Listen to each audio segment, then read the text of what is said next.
హే మామా, welcome to part 2 of road map to first year BTech CSE students.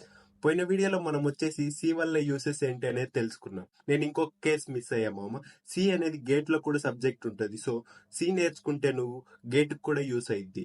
ఇంకా మనము Python ఎందుకు నేర్చుకోవాలనే విషయానికి వస్తే, ఇప్పుడు నువ్వు second year, third year, fourth year అలా వెళ్తే నీకు వచ్చేసి machine learning, natural language processing, deep learning, data science ఇలాంటి సబ్జెక్ట్ అన్ని వస్తాయి మామ. ఇలాంటి సబ్జెక్ట్స్ అన్ని వస్తాయి. ప్లస్ వీటిలో ఉన్న లైబ్రరీస్ మొత్తం పైథాన్ లోనే ఉంటాయి మామ. సో మనకు వచ్చేసి పైథాన్ కంపల్సరీ నేర్చుకోవాలి మామ. ఆల్సో నీకు M1, M2, M3 probability and statistics వస్తే వాటి గురించి బాగా తెలుసుకో మామ. ఎందుకంటే ఈ మెషిన్ లెర్నింగ్ అంటేనే మ్యాథమెటిక్స్ మామ. సో నువ్వు మ్యాథమెటిక్స్ ఎంత బాగా నేర్చుకుంటే అది మెషిన్ లెర్నింగ్ నీకు అంత బాగా వస్తుంది. సో M1, M2, M3 వీటి మీద బాగా ఫోకస్ చేయి. ఎందుకంటే ఇవి గేట్లో కూడా వస్తాయి మామ. ఒకవేళ నువ్వు గేట్కి వెళ్దాం అనుకుంటే మ్యాథమెటిక్స్ కూడా, ఇంజనీరింగ్ మ్యాథమెటిక్స్ అనే ఒక సబ్జెక్ట్ ఉంటుంది. సో అది కూడా నీకు యూస్ అయింది.